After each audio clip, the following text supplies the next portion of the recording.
আজ সকালে অনেক তাড়াতাড়ি উঠেছিলাম, তখন বাজে ভোর 5টা। ছেলে উঠে গিয়েছিল, তো ওর সঙ্গে সঙ্গে আমিও উঠে গেছিলাম। সো হাই বন্ধুরা, আমি ইন্দ্রাণী, তোমরা সবাই কেমন আছো?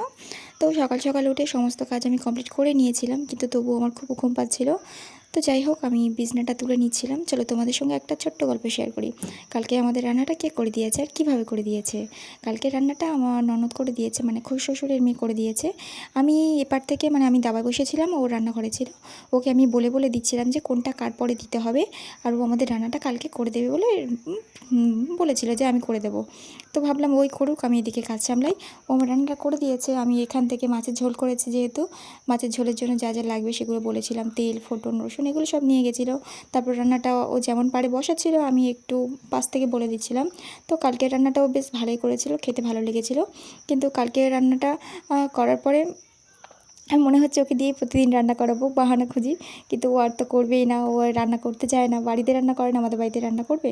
তো যাই হোক, কালকে রান্নাটা বেশ ভালোই করেছিল, খাওয়াটাও বেশ ভালো হয়েছিল।